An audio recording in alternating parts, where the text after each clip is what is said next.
All right, folks, good morning.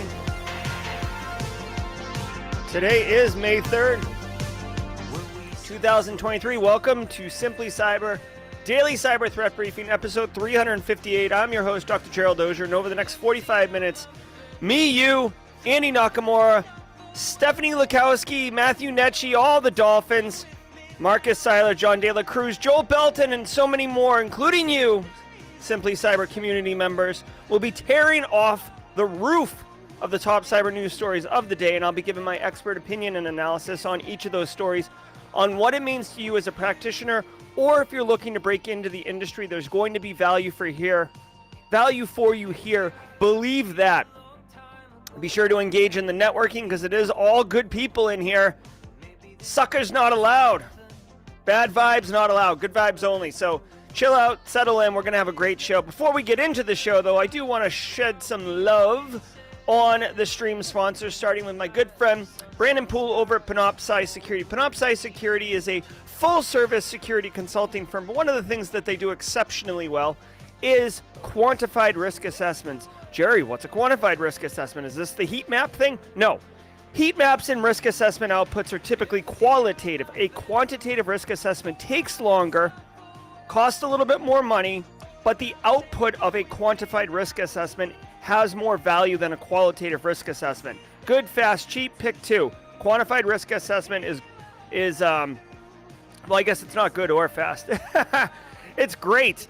It takes some time and costs a little money. So what does it do? Basically, you come in, you look at the people, process, technology, you look at the overall industry, the threat modeling, you assess the current state of the environment, and then you output, and this is where the value comes from, a fact-based, statistically sound output assessment that the business can use to inform themselves on how to invest money, resources, what to budget. Should they hire more staff? Should they buy a new EDR solution? I don't know, but a quantified risk assessment will tell you that. So if you're looking to do actual strategic planning the correct way, instead of just writing checks and, trying to buy your way out of InfoSec risk, consider Panoptcy Security. Links in the description below. Also want to throw a little love towards my friends over at XM Cyber. XM Cyber, all about that exposure management. That's the space they're playing in. Continuous threat exposure management, y'all. Organizations, yours, mine, big ones, little ones, they're all overwhelmed with thousands of exposures across cloud and on-prem, especially in a hybrid world, which many of us currently live in.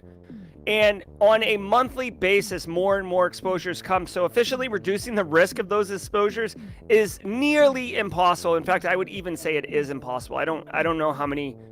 I've never seen or heard of an organization that's capable of removing all exposure. Now, you can discover the most critical threats and practical tips on how to overcome remediation fatigue with a new approach to efficiently reducing risk with XM Cyber's 2023 State of Exposure Management Report. It's a quick read. It's probably 20 pages. A lot of great intel in there. It's based on telemetry from XM Cyber's client base, so it's real telemetry, real statistical evidence.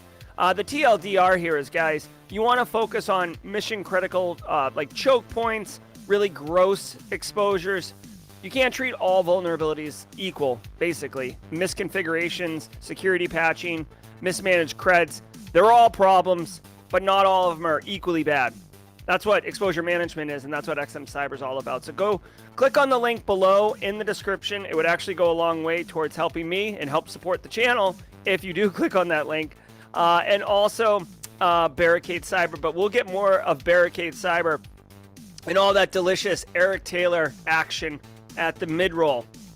Now, I want to remind you, if you are here or watching on replay, each episode of the Daily Cyber Threat Briefing is worth half a CPE.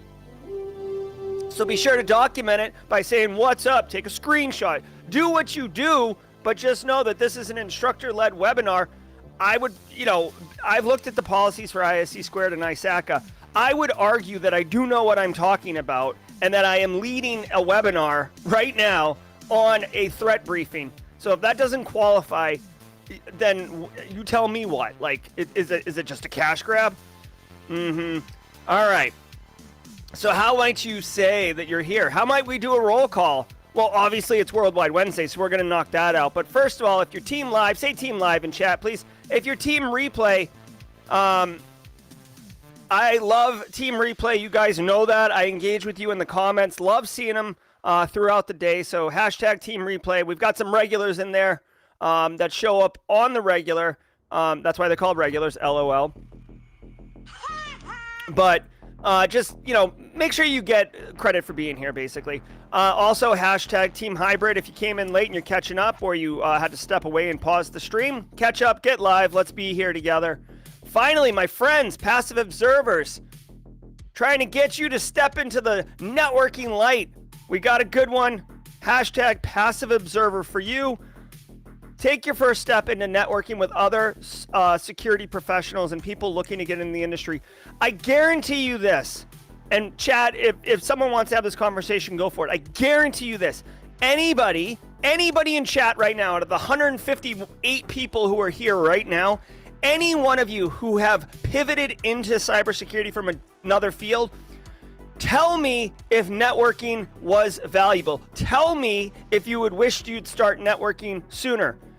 I would argue 100% of you are going to say it mattered and you wish you had started sooner. That's how confident I am about how important networking is. So please, break free of the shyness, break free of the uncomfortable, lean into uncomfortable, because that means you're growing. Hashtag passive observer in chat. What's up, Alana? Good to see you. Emil, good to see you. Hey, Kayla Sturgeon. All right, took a slug of coffee. All right, now, guys, it's Wednesday, which can only mean one thing. And I do love that ACI Learning teamed up. Hold on, I got a little logo thing here. Yes. Worldwide Wednesday is presented by IT Pro TV, now IT Pro from ACI Learning, the international online training solution that professionals in audit, cybersecurity, and IT turn to for binge-worthy content. Use promo code SimplyCyber30. You can see it on the stream right now. Use the promo code SimplyCyber30 in the checkout or whatever it is to get 30% off your first month or first year. It is an awesome platform. I also want to remind you, thank you, Carrie, for making me mindful of this. Obviously, if you use my affiliate code, I get an affiliate fee, right? But you can use my link that's in the pop-down chat, right, to go to IT Pro TV. But instead of using Simply Cyber 30, and I don't know what the code is, but if you're a veteran, a first responder, or a teacher, you can get 60% off.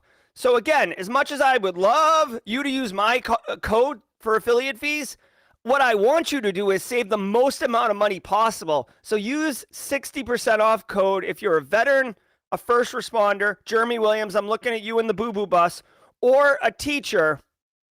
Get that 60% off. IT Pro TV is pretty dope. And also, I'll be giving a talk with ACI Learning, the same organization, on May 25th. Many of you have already signed up. I can't wait to see you there. It's going to be like a Simply Cyber raid. It's an ACI Learning event, but it will make it a Simply Cyber one. I guarantee it. Let's do that. All right, guys. So what, mods, I'm going to get you ready here, please. All right. What we do every Wednesday, if you're new here, is for just a couple minutes, I am going to ask you to tell me where you're from. And we are going to go around the world. This is my favorite part of the week. Yes. All right. So holla, holla, holla. Tell me where you're at. Kerry Chasing, bringing it on. United States, Texas. Where you at, folks? Sicily's in the house. My man Tom's always going to be representing Italy. Big city, Texas. What's up, NYC? Afghanistan in the house. Boom. I got Afghanistan, Virginia. Canada's in the house. Thanks for bringing us on, Maple Leaf State. Whoa, England's in the house. Hold on, crap. Coming hot and heavy, guys. West Virginia, Cali, big Wisconsin, big cheese, NYC, Loco, VA. Love it. What's up, New York? Hey, Maryland, big crab country, B-Sides Charm. Easton, PA's in the house. DC, Botswana checking in. Boom, we've got Africa online. What's up, Jupiter, Florida? I see you. Hey, Puerto Rico. It's going to be hard for me to get Puerto Rico, so you're there. I know you're there. Got the ATL, my man. Love me some. Yeah, Chucktown, South Carolina. I love it. India's in the house. I love it. Australia, thank you, BSEC. Dominican Republic coming online. Thank you, Leonardo. Always here to support. Minnesota. Oi, don't you know? Thanks, Shane Prevost. What's up, Germany? I see you. Thank you very much, Alana. Hampton, VA's in the house. Jamaica. Jamaican me crazy, am I right? All right, just remember Jamaica's here. I can't get to it because it's so small. Czech Republic.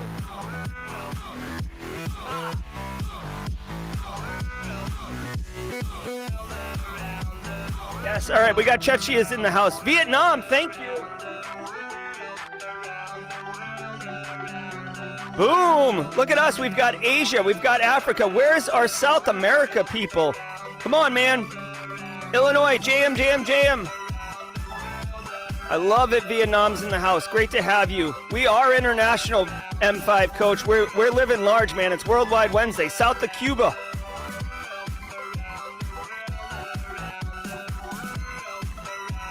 We got Jamaica online. Peach State, Atlanta GA's up in here. I do love me some Outcast. All right, we've got it. We've got it going on. Just a minute left here. Bien, Ricardo Benavides. What's DPNK? Is that North Korea? We're not doing North Korea. Milky Way, Robin Williams. Oh, okay, all right. Guys, really quick, we've got about 25 seconds. Anybody in South America? Central Georgia's in the house. I love it. We got a strong Peach State contingency. 197 of you.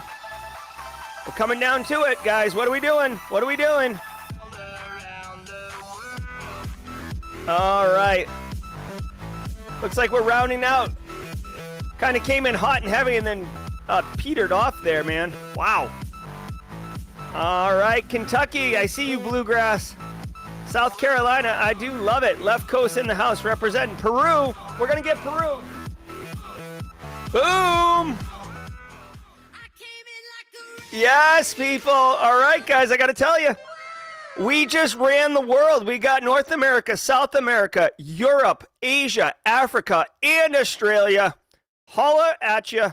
This is fantastic. Congratulations, everybody. Well done. Simply Cyber is truly an international community and one that I am just super, super happy of because it further confirms the inclusion. It further confirms the inclusion that we are striving for here in Simply Cyber, okay? Boom. All right. Well, having done that, congratulations, everybody. I want you to sit back. I want you to relax. And I want to let the cool sounds of the top cyber news wash over you in an awesome wave. Thanks, everybody. I'll see you at the mid-roll.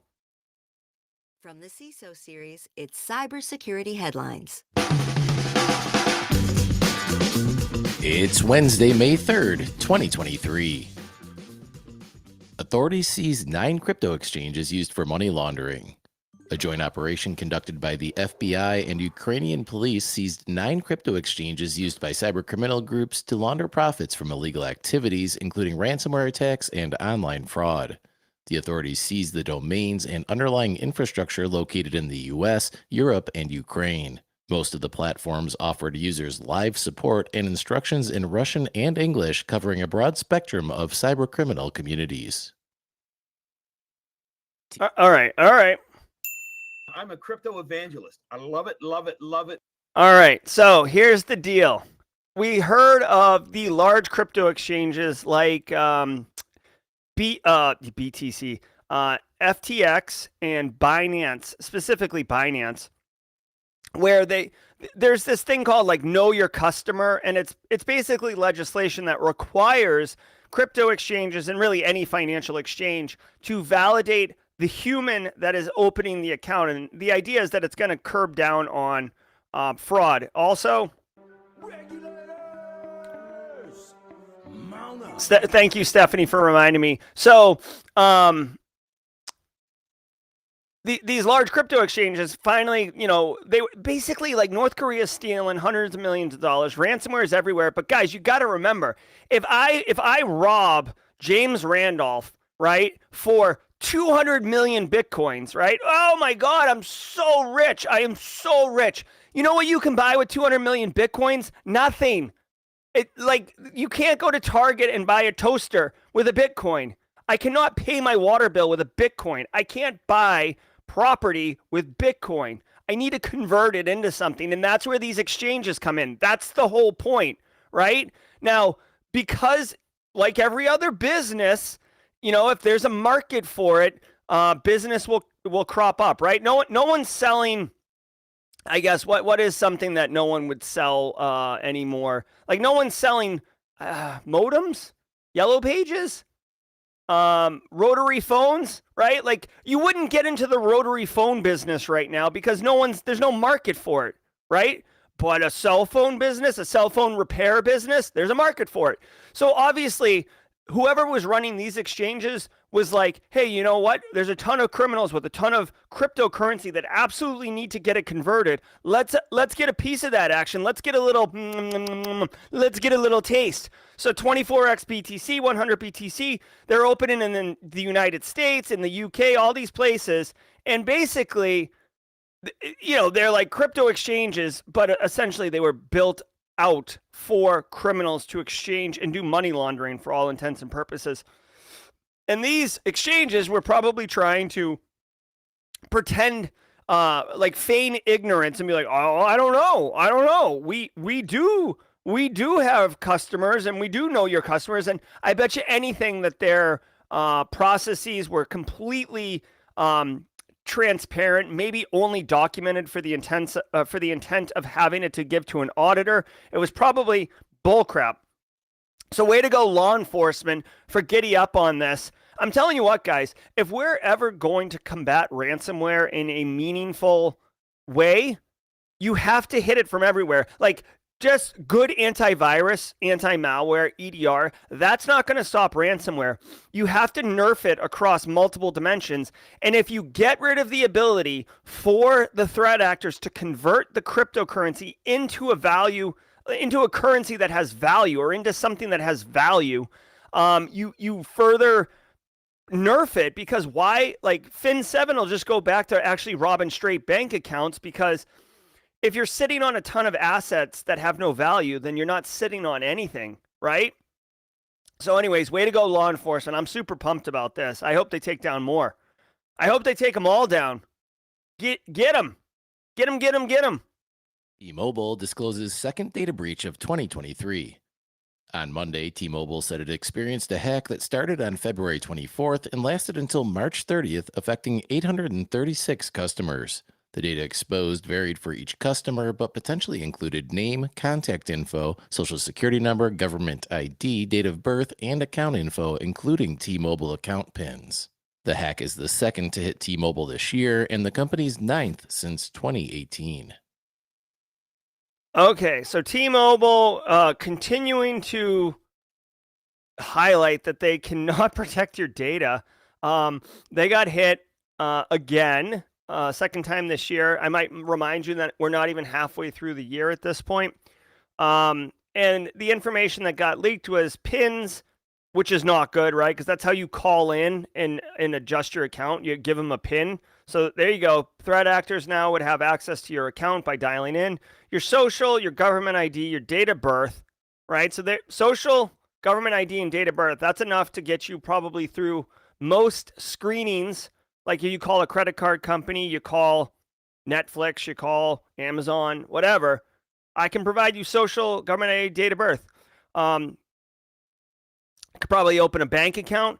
You know what? You know where this comes in right here, guys? Remember how I just told you these crypto exchanges, bad guys want to launder money? North Korea has been doing a lot of this. They will use stolen data, just like this 3 pieces of data, and a AI generated or a deep fake photo, and open a bank account on Coinbase. And then they'll take ill-gotten gains and funnel them through the legit account that they created. They're only getting about $50,000 out of the account, USD, before the account gets flagged and shut down. But the thing is, it's like, Kimberly McKnight, T-Mobile client, opens a Coinbase account and is like helping Money Mule, money that came from Lazarus Group's hack of Bank of Bangladesh, right? Now, Kimberly didn't do that.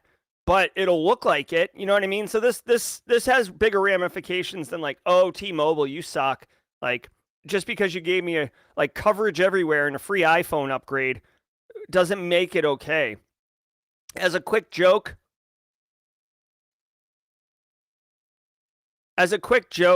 thank you, Josh Mason.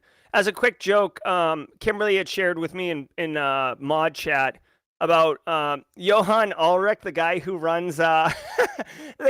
runs Sans Internet Stormcast, had said that this particular consecutive amount of hacks has made T-Mobile the easiest and cheapest way to maintain perpetual free credit monitoring. It's it's cheaper to just have a T-Mobile account and just have it continue to get hacked than it is to pay directly for credit monitoring. It's a little tongue-in-cheek, but I do appreciate Johan Ulrich with the jokes. Very, very funny. Very, very cool. Godfather of AI quits Google. Oh, this and one's warns scary. of misinformation dangers. Jeffrey Hinton, known as the godfather of AI, has quit Google in order to speak freely about the dangers of AI and in part regrets his contribution to the field. Hinton, who helped to develop Google's AI over the past decade, said he believed the company to be a proper steward of the tech up until Microsoft started incorporating a chatbot into its Bing search engine. Hinton expressed concerns about the possibility of AI upending the job market and added that he was also concerned about the, quote, existential risk of what happens when these things get more intelligent than us, end quote. Shall we play a game? Okay, so this one really does concern me. I'm going to share a couple things with you here. Some of these are not original takes, but one of the areas that I personally go, so here's a Tidbits Tuesday on a Wednesday. One of the places I go, I don't really like mainstream media, but one of the places I like to go online for news information is Breaking Points. This YouTube channel, Breaking Points. This is Cigar and Jetty, and this is Crystal Ball. He's a Republican, she's a Democrat, but they're not like hardcore starchy people. And this is their news program that they produce and they make. They used to work for The Hill, and because they own this, they report on what they want versus what their producers tell them to report on. This particular segment right here, as you can see, is on this story. I watched this last night. I'm going to copy it in chat. Don't watch it now because we're in the middle of the stream here, but here's the deal with this. This guy right here has won the Turing Award for computing, okay? He's basically won the Nobel Prize for computer science, okay, for his contributions to AI. He's been doing AI work since the 70s. He was at Google for a long time. He actually went to Canada to work for several years because he didn't want Pentagon money, Pentagon funded research, because he didn't want it to be weaponized. And some of the things, so he quit Google, okay? He quit Google, not because he's fed up with Google, but because if he doesn't work for Google, he's free to speak his mind. He's free to share his thoughts, and he's basically at the end of his career. So like, what's he care, okay? Here's the deal. Here are a couple TLDRs. Because Google was a good steward of the technology and keeping it tight and allowing research to happen, but not whatever, once Microsoft partnered with OpenAI, it became a real threat to Google's business model. And now we're talking Straight cash, homie. And when that happens, guardrails come off, executives get involved, and things get opened up, okay? So there's that. Second of all, AI is moving at an incredible speed. We don't know how it works. The genie's out of the bottle. And one of the other things he said was, it's very much like nuclear weapon research. And I know that sounds hyperbolic, but hear me out. It's basically a race to the bottom now. When you can't, even though like those 1,100 people signed a petition to stop AI research for 6 months, the genie's out the bottle, okay? So you can't say,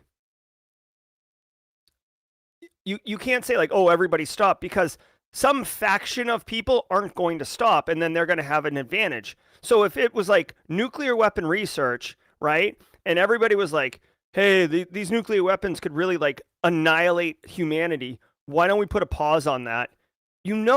some countries would be like, yeah, no problem, we'll put a pause on that and keep working on it. That way, when the pause ends, you're significantly ahead in the research and development phase, right? So you can't put a cork on this thing. And now it's like a race to the bottom to see who can get the fastest, strongest, smartest AI. And, it's really, I hate to be such a wet blanket, but this is, you know, a bit of a scary existential threat. I mean, like to say AI could end humanity, right? Like, and I know I've said Skynet before on the stream, and I've had people in comments flame me saying like, oh, like how dare you like sensationalize this? Here's my thing: if there was even a fraction of a percent, right? If there was any chance greater than zero that AI could wipe out humanity, wouldn't you think that that would be something to be concerned with? So again, I'm not trying to be sensational here. I'm not trying to be, ooh, like look at me for the clicks and the views or whatever. Like I'm telling you, like I would recommend you check out this Breaking Points article. I would recommend you check out this thing. Another thing that they mentioned in the Breaking Points that I thought was interesting. Do you remember that Google engineer who said that Google had a sentient AI and it had like emotions and stuff and it scared the crap out of him? That guy was horribly ridiculed, like mocked into, mocked unbelievably, right? Well, now we've got another guy who basically is the leading expert in the entire world on AI, saying that it's kind of scary. And then the final thing I'll say on this one that he pointed out, and it's very true, right? Another thing he said, and it didn't occur to me until he said it. Okay, ChatGPT 4, very cool, right? All this AI stuff, very cool. We are looking at the consumer version of it.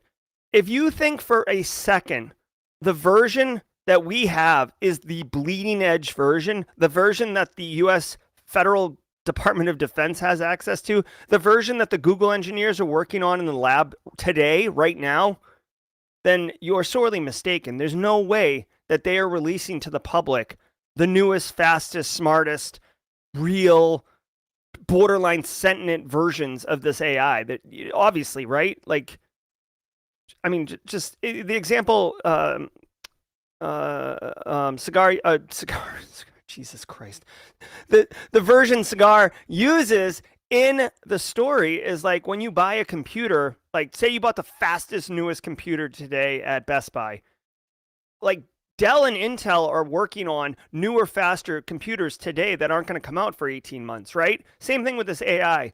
So I hate to be a wet blanket or anything like that, but just, this is a real thing. This is a real thing. OnePassword explains scary secret key and password change alerts. 5 days ago, OnePassword revealed that it experienced an incident causing users to receive alarming notifications that their passwords had been changed. OnePassword Chief Technology Officer Pedro Canewe said that notifications were erroneous and were caused by routine database maintenance and not by a security breach. Canewe explained that the OnePassword client application incorrectly interpreted error codes sent by the company's U.S. servers, responding to a spike in sync requests following a back-end database migration. And now... Yeah, you got to be careful, guys, whether it's OnePassword or it's your bank or anything. When you get an email or a notification that says your secret key or password was recently changed, that is literally a detection control that is implemented into an overall cybersecurity program so you can detect, respond, and recover as fast as possible. The entire reason you get a notification that a password change has just happened. What's up, Shakira? Good to see you. The entire reason that you get a notification that your password has been reset is a detection control. The reason that you have to validate a couple pieces of evidence before you can change your password is a protection control. Protection and detection. There's two different types of controls. There's actually another one, but it's escaping me right now. I'm sure chat's going to blow up on it. But my thing is, when you get this message, the system and the people have been trained to be like, this is a detection control. I did not do this. There must be a problem. Holy crap. Because by the way, when you get this message that your password has changed, this isn't you getting like pushed a 2FA token, meaning that someone knows your password and they don't have the second part of the credential or the authentication. This means that they've changed your password. This means that A, you've been locked out of your account, and B, some other threat actor is up in your account. So very, very scary. First of all, I'm glad that this was a maintenance issue. This was a misconfiguration of some type of error code. But damn, this is scary. This is a little bit deep. This is more for an optimized cybersecurity program, but you might want to be prepared to handle a situation when something like this happens, because it is incredibly troubling, incredibly disruptive. To be able to communicate out, hey, this was a maintenance issue, this was an error, don't worry. Like, not necessarily have the language set up on what the message is going to be, but having the approvals, having the ability to email all hands or all customers in a very expedient manner. And the reason I say it, I'll share one example. We had a basically, I forget what it was like. It was like 2016, 2017. Emotet had like resurfaced, okay?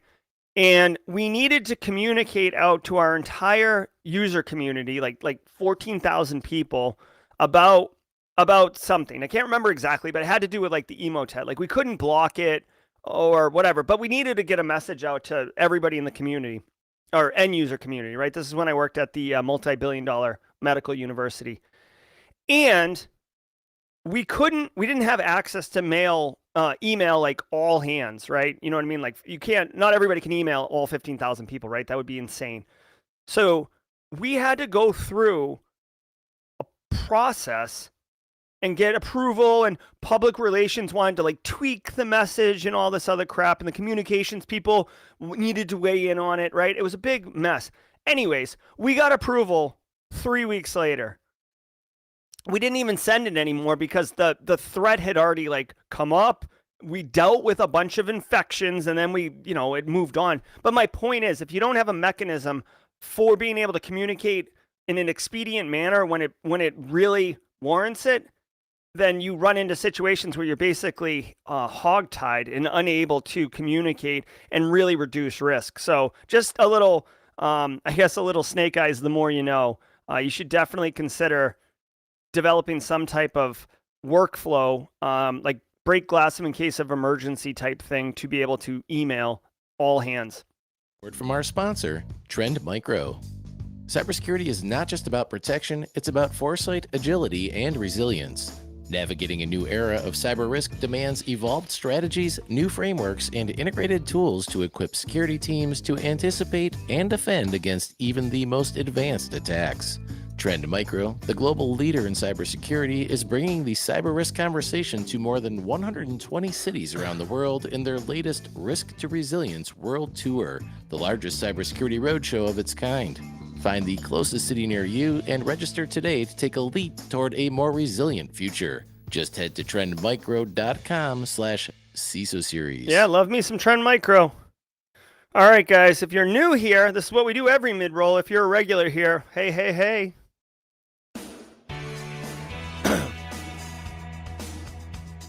Internal Stranger, we did have an Australian contingent. We did run the world.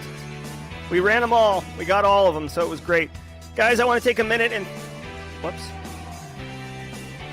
want to take a minute and thank all of you for being here. 260 of you. Super pumped. Glad you can make it. For those on replay, glad you could catch it. Thank you to the sponsors who allow me to deliver this absolutely free per se. I do have to run the ads now at the beginning and end for Team Replay, but for the sponsors for allowing me to deliver this to you guys. Holy crap. Barricade Cyber Solutions, bringing the heat. Let me tell you about Barricade Cyber Solutions, one of our sponsors. Thank you, XM Cyber and Panoptcy. Listen, guys, Barricade Cyber Solutions, yes, the same Barricade Cyber Solutions that just dropped a 50 spot in chat, is dedicated to helping businesses from cyber attacks and recover from the damage done.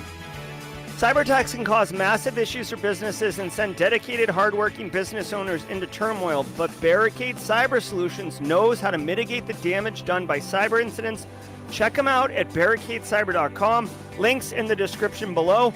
Also, check out the squad membership that many of you are receiving right now. Giddy up on that squad membership. Thank you, Barricade Cyber. Thank you, Eric, for the squad membership. Very, very cool. All right, guys, if you got... I know everybody's overwhelmed with the amount of squad memberships dropping right now, but if you can, take a minute, hit that like button. You're welcome, Jalal. Take a minute, hit that like button. It goes a long way for helping other cybersecurity people who are interested in cybersecurity, people who work in cybersecurity, find the channel. Basically, YouTube. Margarita, can someone help Margarita get the membership? You have to enable the ability to receive sponsorships, Margarita. All right, guys, I want to talk about the Simply Cyber Community Challenge for a minute. Robert Benavides, Robert, I'm sorry if I'm getting the name wrong, but that he was our Simply Cyber Community Challenge member yesterday. I believe he posted, I think I saw it, but I didn't have a chance to comment on it. I saw him in chat a little while ago. If he can tag somebody, the Simply Cyber Community Challenge is taking that passive observer aspect I talked about. Ricardo, thank you, Ricardo. I'm sorry. Thank you, Ricardo. Thank you. Thank you. Ricardo, if you can tag someone, we'd love whoever Ricardo tags to accept the challenge. Go on LinkedIn, post your cyber why, hashtag Simply Cyber Community Challenge in the comments. Connect with the poster, connect with the people who are commenting in chat, and build your professional network. That is the deal, y'all. This is an opportunity for you to build your own professional network with like-minded cyber professionals and have a meaningful discourse in your streams on LinkedIn. It will go a long way, believe me, into giving you value, okay? And being able to network and share and learn and contribute and receive. Believe me, it is incredibly, incredibly valuable. So Ricardo, if you can tag someone, please accept the challenge, and we'd love to see your post on LinkedIn. Now, guys, I want to let you know, too, just stay tuned. We have a premiere happening right at the end of the show today, a produced video on beating imposter syndrome. I'm actually going to share a couple personal stories of myself of when I've dealt with imposter syndrome, which even to this day, I have certain things that really make me uncomfortable that I still lean into. And I'll give you tips on breaking imposter syndrome and making the best of it. All right, so thanks so much, everybody. Let's get back into the news. Crypto exchange hacked after 2 security audits. Hackers exploited a vulnerability in the Level Finance decentralized crypto exchange to drain 214,000 tokens and swap them for Binance coin worth approximately $1.1 million. The hackers took advantage of a logic bug in the Claim Multiple function that allows users to repeatedly claim referral rewards within the same epoch or time period. The company said the attack did not affect its liquidity pool or the DAO treasury. However, its tokens lost roughly 50% of their value immediately after the news of the attack went public. Although Level Finance had undergone 2 independent audits this year, the hackers still found a way to exploit the exchange using bugs that had not been identified. Yep. Okay, so this is pretty cool. First of all, hold on, where we go? AJ Gomez? What? Did we just become best friends? Yep. Thanks for the super chat, AJ Gomez. And yeah, hey, cheers to you too. Love it. Guys, here's the deal. I got a couple things to say on this. Okay, so first of all, obviously, I'm a crypto evangelist. I love it, love it, love it. All right. Just because you get a security audit does not mean that you're secure. First of all, let me do this. The story here is that this particular crypto exchange was exploited in a way, not hacked where people's wallets got stolen, basically the exchange itself got hit because every time you refer a friend, you get like 2 free Binance coins or 2 free LVL coins or 2 free Flamin' Donkey coins, whatever. Oh, actually, we do have a Flamin' Donkey emote, right? We'll use a lot of Flamin' Donkey if we can. Flamin' Donkey is our new APT and go-to for anything. So I refer BSEC and Kimberly to this platform, and I get 1 Flaming Donkey token per referral. And all they did was look in the source code, discover that the referral doesn't, the reward for the referral doesn't look to see if you've already received a reward for the referral. So basically what they do is they just replay it wicked fast before the time, some type of time passes, which I guess is what they were using for the validation, whether or not it's been reused or not. And they were basically just like leveling up, right? It's like that old Super Mario 1-up hack on level like 5-1, where you can just like, if you jump far enough away from the turtle at the end where the ramp is to the flag, and you could just get like infinite 1-ups. It's basically that, right? They're just rinsing and repeating wicked fast. Okay, so it is a web application platform hack, essentially, not a hack on the exchange itself. Now, having said all that, it's important to know, and this is the real takeaway, in my opinion, for you from this story. They got an independent auditor. Auditor came in, looked at all their security controls, was probably looking at their controls holistically. This control right here, you could do a full NIST 853 high-level baseline, which is the most stringent. You could do that and you would not have caught this issue, okay? When you do those type of security control investigations, you're looking at the organization. How are the people managed? How is access managed? How is everything done? It will not get into like code level review. There are controls in NIST 853 at the high baseline that requires you have people doing those processes, but it doesn't talk about, it's not prescriptive to say like, oh, you got to check every line of code and the efficacy and use these tools, right? So this was a bug. This was a vulnerability in the logic of how the platform was validating the referral and the reward for the referral, okay?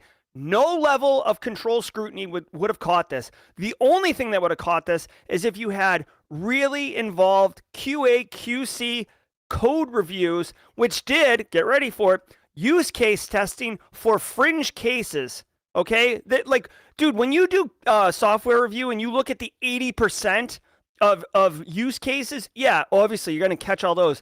It's the 20% where the red teamers live. It's the 20% where the APTs live, because they're looking at all the fringe cases, all right?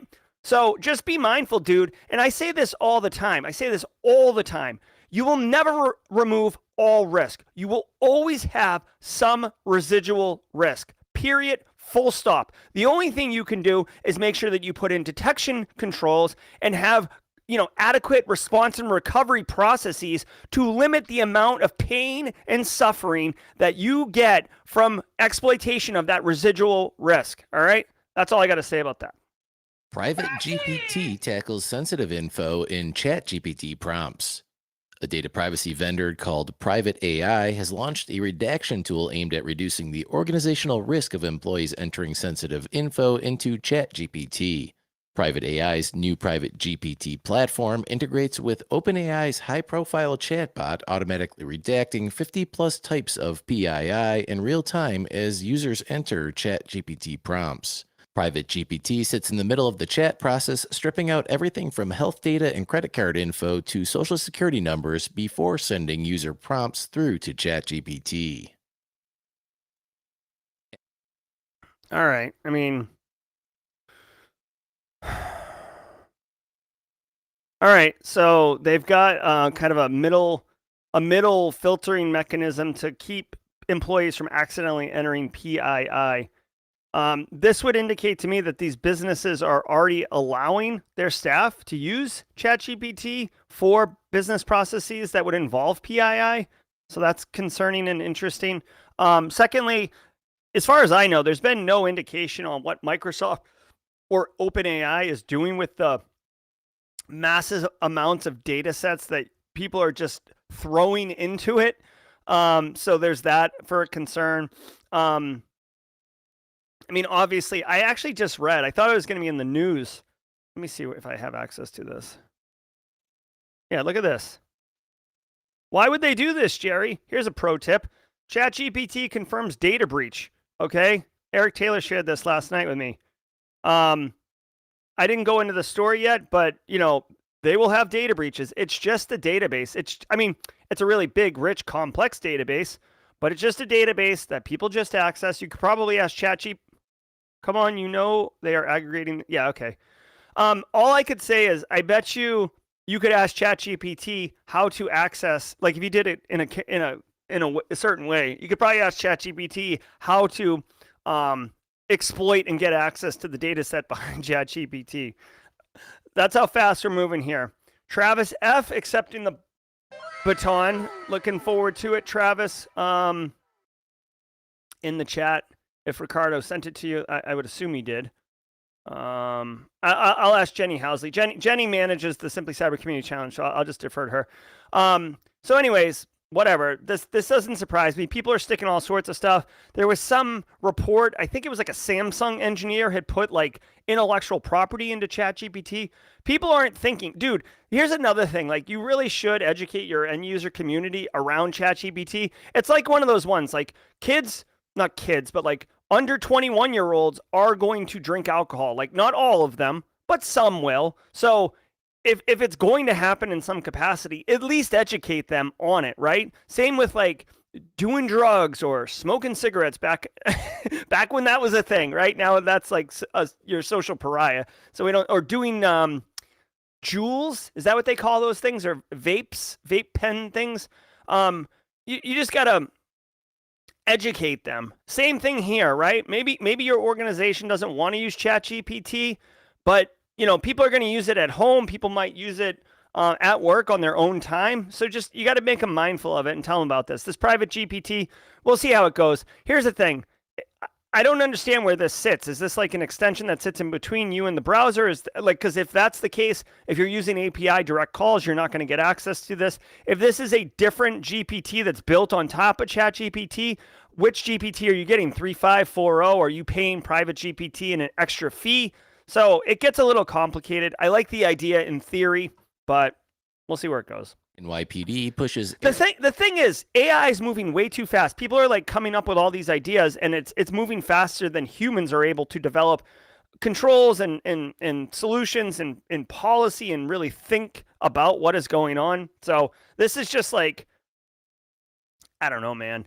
Like to me, this is a perfect example of like, it's like a runaway train that's doing like 1,000 miles an hour when it really is only graded for like 100 miles an hour, and it's like rocking on the train tracks all over the place, and like you're literally just trying to like bolt on a cow catcher in the front, and like like you're trying to like secure it and figure out what the heck's going on while it's like barreling down the tracks. Tags to fight surge in car thefts. New York City Mayor Eric Adams and the NYPD are urging resident car owners to equip their vehicles with an Apple AirTag. During a press conference on Sunday, the mayor announced the distribution of 500 free AirTags to New Yorkers, saying the technology would aid in reducing the city's surging car theft numbers. NYPD's public crime statistics indicate there have been nearly 4,500 vehicle thefts this year, a 13.3% increase compared to the same period last year.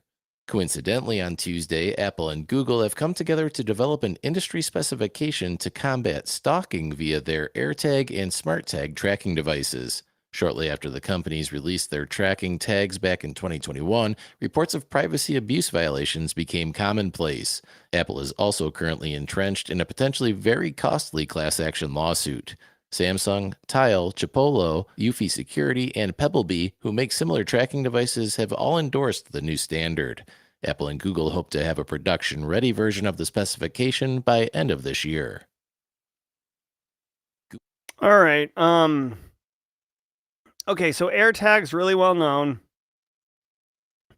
AirTags are like these little devices that you can stick anywhere, and basically they kind of leverage the fact, at least in the United States, they leverage the fact, my understanding is that they leverage the fact that like a lot of people have Apple devices. So these things can piggyback on those Apple devices and effectively show up on a map, right? So like my wife, my beautiful wife, can take her phone and find where I am, but really it's showing her where my phone is, right? My phone's always on me, so it's usually a good indicator that's where I am. The AirTags are basically a poor man's version of like LoJack, right? So you can throw it in a car and off you go. Obviously, AirTags have been weaponized for nefarious activities. Creeps will drop it in a victim's, like a creep would drop it in like a woman's purse and then follow her home and then attack her, right? So that's kind of like the gross, scary example of how people are weaponizing AirTags. But the NYPD is asking you to put an AirTag in your car, and that way, when your car gets stolen, apparently there's an epidemic in New York right now of car theft and grand larceny. Especially, they say Hyundai and Kia. Remember the Kia boys released an Instagram video on how to quickly steal a Kia or Hyundai. So these are all these things. The only thing I can think of is like you've really got to. Okay, yeah. B-Sex saying people can drop them in a car and follow them in the car. The idea is that basically a creep can follow you and track you, okay? Now, here's the only thing that immediately comes to my mind. Once you put it on, you're tagging your car, right? So effectively, the police, if there was a police state, could know exactly where you are, could know exactly who you visited, et cetera, et cetera. But at the end of the day, as I'm doing like the risk calculation in my head on real time right now, because I don't see these stories beforehand, since most people have a phone on them at all times, you're not getting any additional value by saying like, oh, I saw your AirTag in your car parked at the loading docks at 2 a.m. What were you doing? Because they could say, I saw your phone at the loading docks at 2 a.m. What were you doing? So I don't think there's anything like extra nefarious by the law enforcement where you'd want like, oversight on what they're doing. I kind of like the idea. I also kind of find it like a sad state of affairs that the NYPD or law enforcement in general is basically asking private citizens to subsidize the police capabilities. So like if you AirTags are like $30, so they're not cost prohibitive. But if you're just like rent in New York is wicked expensive, right? So if you're just making end meet and you can't buy an AirTag, like your car is more likely to get stolen and not recovered. That kind of sucks. So there's that too. But this is basically a poor man's version of LoJack, right? LoJack back in the day was like they'd find your car immediately. So, anyways, Google to remove actually, yeah. Jazzy Jazz brings up a good point. Like, why don't insurance companies? I guess the thing is, if an insurance company provided you an AirTag, you might not put it in your car, right? You put it on like whatever else you want. Put a tag on a squirrel. That's right. website indicators in Chrome 117. On Tuesday, Google announced that its beloved lock icon, long thought to be a sign of website security and trustworthiness, will soon be replaced with a variant of the tune icon. More than 99% of all web pages are now loaded into Google Chrome over HTTPS. However, Google noted they don't want users to assume these sites are safe, pointing out that nearly all phishing sites use HTTPS and therefore also display the lock icon. The lock icon will be changed in Chrome 117, due for release in September 2023.